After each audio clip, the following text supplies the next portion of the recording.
باشا لەسەرم پرسە ئەم تۆمارە دەنجە من میوانێکم هەیە شواغجا فەندامی کۆمیتەی ناوەندی پارتی دیموکراتی کوردستان دکتۆرە شواقم کاتت باش پێشتر پارتی نیگەرانی خۆی لە یاریکردن بە ئەنجامی هەڵبژاردنەکان ڕاگەیاندە بوو تا چەند ئەم تۆمارە دەنجیە ئەوە پیشانەدات کە ئەو نیگەرانی پارتی لە جێی خۆیان بوو.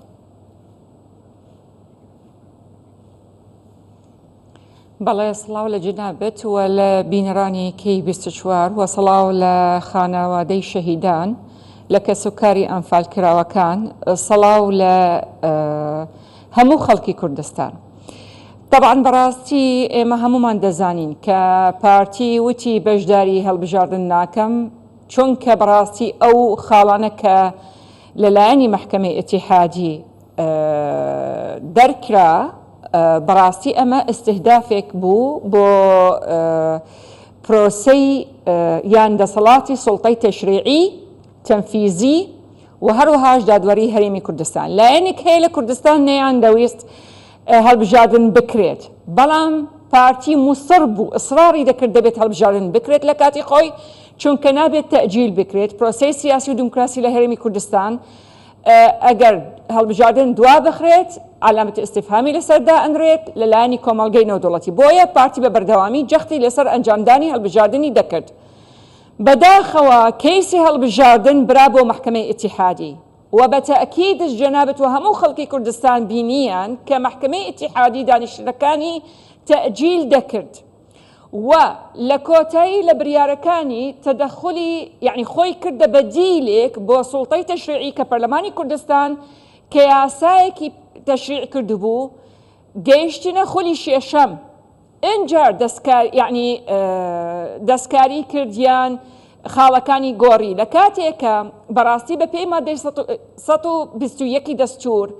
سوڵتەی تەشریعی هەرێمی کوردستان کە پەرلەمان سوڵتەیەکی دەستوریە بۆی هەیە یاسایەک تەشریع دەکات بە شەرتێک مخالف بۆ دەستور نییە و ئەم یاسایە مخالف بۆ دەستور نییە، بەڵام بەداخەوە بینیمان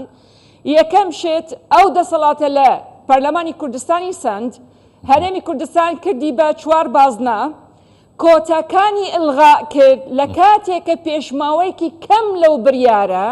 پەرلەمانی عێراق یاسای هەڵبژاردننی ئەنجومەنی پارێزگاکان و پەرلەمانی عێراقی پەسەند کرد و کۆتا بۆ پێکاتەکان تێدایە،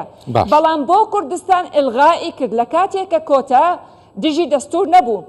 سوڵتەی دادوەریشی سند لە سوڵتەی دادوەری هەرێمی کوردستان بۆ چونکە لیژنەیەک لە مەجلسی قەزای عەلەی ئیتیحادی دانا بۆ یەکلاییکردنەوەی سکاڵاکان و هەروەهاش ئەو کۆمیسیۆنی کە ساڵانە سەرپەرشتی هەڵبژاردن دەکرد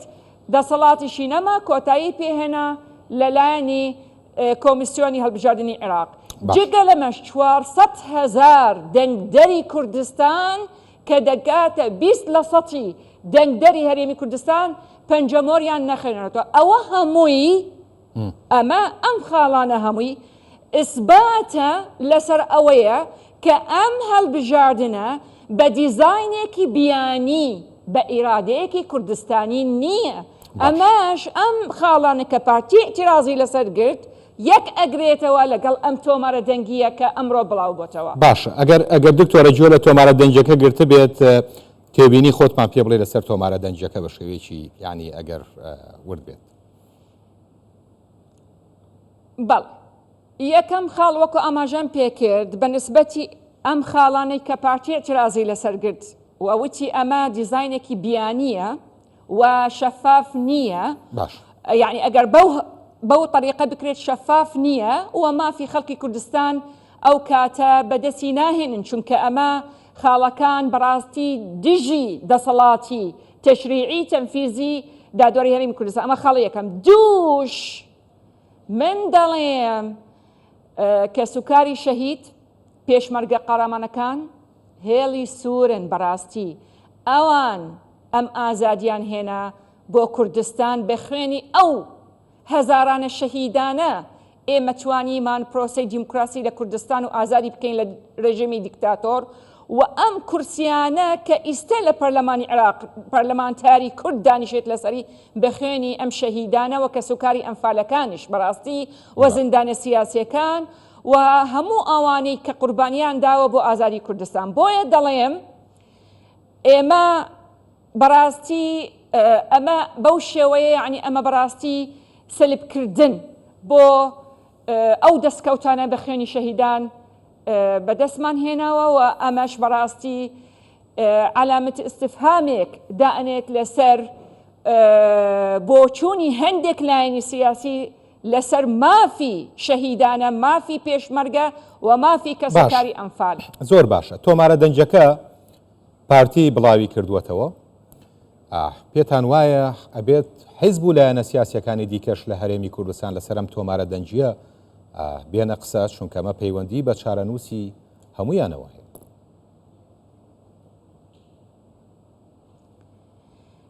پێم وایە ئەگەر لە بیرتانێت کە پارتی ئەعلانی کرد کە ئەو بەشداری ناکات لە هەڵبژاردن، نەیوت من نامەوەی هەڵبژاردن بکرێت، بەڵکو وتی من بەشداری ناکەم لە هەڵبژاردنێک دیزاینەکەی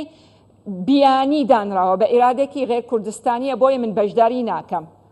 بۆ چونکە 1 2 3 4 ئەوەی خاڵەکان کە باسم کرد و باسی ئەوەشی کرد کە بریارەکانی محکمەی ئیتیحادی سەلبی سوڵتات. ئەمە بەڕاستی بەڵگەیەکی گەورەیە لەسەر ئەوەیە کە ئەو قسانێ ئێمە کاتی خۆی وتمان، ئێمە زانیاریمان هەیە لەسەر ئەم هەولی تەزویرکردنی ئەو پرۆسەیە و بە دیزاینێکی بیانی، بەڵام ئەمانەوەی بەڵگەکە بەدەستمان بکەوە چکە پارتی یەک تەبعی هەیە، بە هیچ شێوەیەک قسە ناکات ئەگەر بەڵگەی نەبێت، بە هیچ شێوەیەک نایەوێ دەرونی خەڵکی کوردستان هیلاک ببێت. بۆیە ئەم بەڵگەی ئیسباتە بۆ قسەکانی. جەنابەت دەڵێ حیزبە کوردستانیەکان، نەخێر نەکو تەنها حیزبە کوردستانیەکان، ئێستا دەبێت ئەو لایەنانە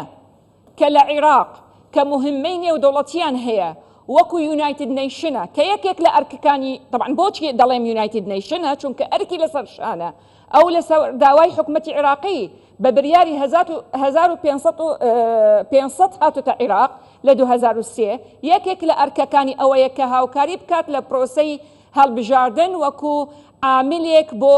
زەمانەتی نەزاهەی هەڵبژاردن. ئەوە یەک. ئیتیحادی ئۆروپی دەبێت کۆمەڵگەی نێودەوڵەتی شێت بەڕاستی بۆ وەڵامدانەوەی ئەو لایەنە کە دەڵێن ئەم دەنگە تۆماریە ڕاست نییە. پێم وایە ئەم لایەنە دەتوانن ئیسباتی کەن کە ئەم دەنگە ڕاستە یان ڕاست نییە. بۆیە نەخێر نەکو تەنها حیزبە کوردستانیەکان دەبێت ئەو لایەنە کە بە بریاری حکومەتی عێراقی هاتوون لە زەمانەتی شەفافیەتی پرۆسەی دیموکراسی و هەڵبژاردن، دەبێت ئەوانش یێنە سەر خەت و قسەی خۆیانش بڵێن. زۆر باشە. دکتۆرە پێت وایە ئەم تۆمارە دەنجە کاریگەری لەسەر هەڵبژاردنەکانیان ئەنجامدانی هەڵبژاردنەکانە بێت؟ وەکو ئاماژەمان پێکرد، ئێمە ئێعتیرازمان گرت بۆ نمونە لەسەر ئەو خاڵانە و بە ئاشکرا باسی ئەوەمان کرد کە ئەم دیزاینە بیانیە بە ئیرادێکی کوردستانی نییە. هەندێک لەو خاڵانە معالەجە کرا، ڕاستە لە ئاستی طموحی ئێمە نییە و لە ئاستی طموحی پێکاتەکان بۆ نمونە نییە و لە ئاستی طموحی ئەو 400,000 دەنگدەر کە بەداخەوە لە ژێر ناونیشانی ئەوەی کە پەنجەمۆریان نەخوێنرێتەوە نییە. بەڵام ئێمە وتمان بەشداری دواتر بەشداری هەڵبژاردن دەکەین ئەوەی کە لە قۆناغی رابردوو. ئێستش دەڵێن دەبێت هەڵبژاردن لە کاتی خۆی بکرێت، بەڵام دووبارە دەڵێمەوە دەبێت بەڕاستی شەفاف، من کە دەڵێم یونایتد نیشنە، ئیتیحادی ئۆروپیە، کۆمەڵگەی نێودەوڵەتی قسەی خۆیان بکەن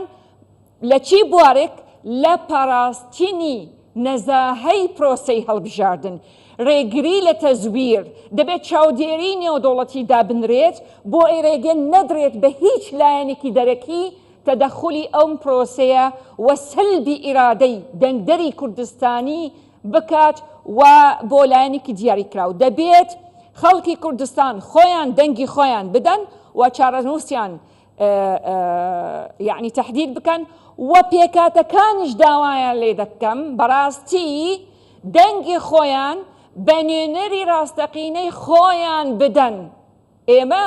کە وتمان 11 کورسی بۆ پێکاتەکان دەبێت خودی جەنەبی سەرۆک وازح بۆ لە قسەکانی لەگەڵ هەموو ئەو وەفدانەی نێودەوڵەتی و لەگەڵ خودی خۆیان پێکاتەکان دەبێت خودی خۆیان بریاری لەسەر چارەنووسی خۆیان بدەن، نەکو هێزێک یەت لە ناوچەیەکی تر بە چەک بێت فەرزی کات لەسەریان دەبێت خودی خۆیان دەنگ بە کاندیدی خۆیان بدەن چونکە ئێمە ئەوەی لەسەرمان کردمان کە داوامان کرد ئینسافن بە پێ دەستور مافیان هەیە و هەروەهاش دەبێت نوێنەریان ئەبێت بۆ ئەوەی وێنەیەکی پێکەوە ژیانی هەرێمی کوردستان تێک نەچێت لەبیر نەچێت هەرێمی کوردستان وەیەکی زۆر جوانی نیشانی هەموو جیهانی کرد کە هەموو پێکاتەکان لە ناو پەرلەمانی کوردستان پێکەوە ژیان لە هەرێمی کوردستان بۆیە ئەوەی ماوە خودی خۆیان ئیستا دەبێت دەنگ بدەن بە نوێنەری ڕاستەقینەی خۆیان نەکو ئەو کاندیدانیان ئەو کەسانە کە لە شوێنێکی تر هاتوون و هێزێکی تر بۆ مەرامی سیاسی خودی خۆی ئەوەی فەرزی کات لەسەریان و بیکات بە پەرلەمانتار. دکتۆرە پێت وایە ئامانج لە پاڵپشتیکردن و سەپۆرتکردنی ئەو لایەنە دەرەکیانەی کە باست کرد بۆ ئەم لایەنە لە هەرێمی کوردستان لەم پرۆسی هەڵبژاردنەیە چییە؟ ینی ئامانجیان چییە لەوەی کە سەپۆرتی ئەم لایەنەکەن کە بەم شێوازە بێتە پێشەوە؟ طبعا دوای 2003 هەندێک لە سیاستمەدارەکان تەنها دەموچاویان گۆڕاوە بەڵام هێشتا بیرکردنەوەکەیان بە شێوەیەکی مەرکەزی ئەوە دووش هەرێمی کوردستان ناچێتە ژێر بریاری هیچ وڵاتێکی ئیقلیمی یان دەرەکی حکوومەتی هەرێمی کوردستان بریاری خۆی خەڵکی خۆی چی لە بەرژەوەندی خەڵکی خۆی هەیە ئەیکات بریاری هیچ جهەیەک هیچ لایەنێک هیچ وڵاتێکی ئیقلیمی جێبەجێ ناکات و قبولی ناکات فەرزی لەسەر بکات تەنها خەڵکی کوردستان چیان دەوێ مەسلحەتی خەڵکی کوردستان چییە ئەوە دەکات و مساوەمەشی لەسەر ناکات. سێ زۆر هەوڵیاندا دەستور بگۆڕن بەڵام فەشەلیان هێنا بۆ ئەیانەوەی دەستور بگۆڕن بۆ ئەو پەندانێک کە پەیوەندیان هەیە بە مافی هەرێمی کوردستان ئلغایی بکەن بەڵام خۆشبەختانە جەنابی سەرۆک بارزانی ئەو فەقەی جێگیر کردووە لەگەڵ ئەو هەواڵانەی کە لەگەڵی بوون کە ئەگەر سێ پارێزگا موافقە ناکات نابێت دەستور هەموار بکرێت کەواتە فەشەلیان هێنا ناتوانن ئەو بەندە لابن یان ناتوانن ئەو بەندەی کە ١٧٠ دەستور کە کەیانی هەرێمی کوردستان وجودی کەیانی کوردستان بەو مادەیە نەیانتوانی پەنایان برد بۆ چەک هێزیان ڕەوانە کرد بۆ هەرێمی کوردستان فەشەلیان هێنا پێشمەرگەی کوردستان چۆن لە قۆناغی خەباتی چەکداری ئازادیان هێنا بۆ کوردستان نەوەکانیان لە داستانی پردێ و سیحێلا توانیان ڕێگریان پێ بکەن و بڵێن ستۆپ ئەمە هەرێمی کوردستانە بۆتان نییە بێن داگیری بکەن بۆیە دوای ئەو هەموو بە تەکید بۆ لەناوبردنی قەوارەی هەرێمی کوردستان بۆ نەهێشتنی ئەو پرۆسەی دیموکراسی و ئەو پێشکەوتنە ئەو ئارامیە ئەو ئاوادانیە لە هەرێمی کوردستان بە تەکید پەنا دەبن بۆ دروستکردنی فەوزە بۆ نەهێشتنی یەکریزی ماڵی کورد بۆ بڵاوکردنەوەی ئەو حەقدە و ئەو کەراهێتە لە نێوانی کۆمەڵگەی کوردی لێدانە لە پێکەوە ژیانی هەرێمی کوردستان بەڵام ئێمە پێیان دەڵێن نەوەکانی سەربەرزی شەهیدان نەوەکانی سەربەرزی کەسوکاری ئەنفال کراوەکان و هەروەهاش پێشمەرگەی قارەمانەکان ڕێگە نادەن و ئەو فەوزایە کە لە شوێنەکانی تر قبولی ناکان بێتە هەرێمی کوردستان بۆیە دەنگ بە پارتی دیموکراتی کوردستان دەدەن بۆ پاراستنی قەوارەی هەرێمی کوردستان و مافی هەرێمی کوردستان. دکتۆرە ئەشواق جاف ئەندامی کۆمیتەی ناوەندی پارتی لە سلێمانیەوە لەگەڵمان بووی سپاس بۆ بەڕێز.